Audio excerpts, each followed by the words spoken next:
Hello, I'm Ivan Schumann. My guest this morning is Dr. Natalie Hendrix, Assistant Research Professor at the Indiana University School of Medicine. Good morning, Dr. Hendrix, and thank you for being on our show. Good morning. Thank you for the opportunity. Dr. Natalie, you said you wanted me to call you, Yes. right? Okay. Natalie, you're going to share with us a program that you're currently working on holistic healing. Can you share with the audience what is that all about, that program all about? Sure. The program basically, in a nutshell, has 6 sessions that are 2 hours each, and each session has an individual topic dedicated to it. For instance, the first one goes through identifying what stress is and what's uncontrollable in the fact that you have cancer. Cancer, right. Now, that was the main topic of this whole study, was that you have people that have cancer, and that's literally millions of people. Right. And that how to cope once you find out what this disease is actually going to be doing to you. Exactly. Just the other topics fall right into place. Once you get the diagnosis of cancer, immediately the why me, why did this happen, what did I do, what did others do, and sometimes anger at God even occurs. And just dealing with those issues from a biblical perspective and finding that forgiveness for yourself, forgiving others, and you know what, just sharing that you are angry at God and He understands, and just working through that. Mm-hmm. Then next, working through things such as facing your mortality. Cancer kills people, and it's a threat, a major threat to one's individual well-being and the family. So just working through and accepting that as a possibility is a very healthy approach, instead of denying, which really leads to depression and anger and bitterness. Mm-hmm. And other aspects are identifying things that are out of control. It's, like I said, the first segment. First session, so things like whether or not a recurrence happens, whether or not the cancer progresses into more severe disease, when you die, what happens to loved ones after you die. All of these things are these unknowns, and just as well as I do, that you take these unknowns and you turn them over to a loving God who can do anything, move mountains. And that peace just enters your soul, and so that's one of the main things that really gives people peace about this.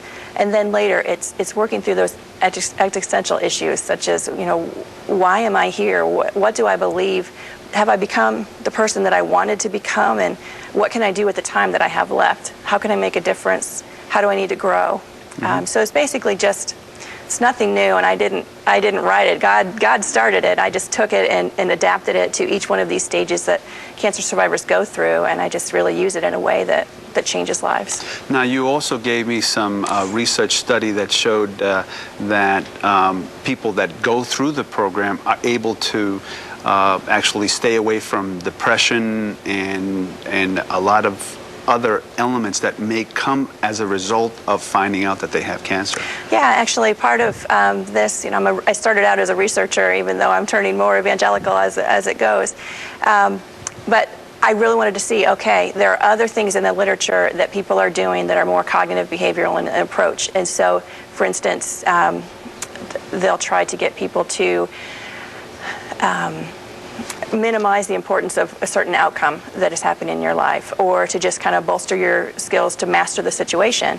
Well, a lot of those 2 techniques don't give you what you need, and so it can really lead to depression. And so, the only thing really that I account this for is basically you have a God hole in your heart, and if it's filled with other things, try desperately to put other things in to find that happiness and peace, food, chocolate, alcohol, whatever.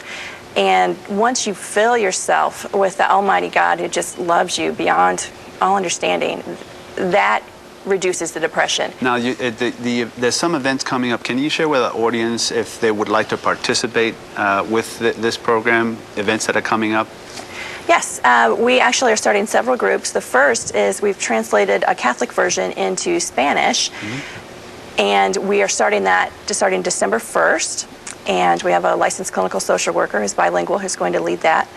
And it will be offered every week except for around Christmas on the Saturdays. Okay, well, we ran out of time, but Okay. we did have information just in case. Just that you have a phone number that we can get anybody that want more information. Can you give that? Sure. If you want more information, just contact me, 317-274-0278. I'd be happy to tell you more about it. If you want to be part of the program, either as a participant or to actually lead sessions or whatnot. Thank you very much again. Welcome again. Thank you for being on our show. Jeannie, back to you. Thank you, Ivan. Ordering prescription medicine over the internet is a $35 billion a year business. IT may work closely with months with custom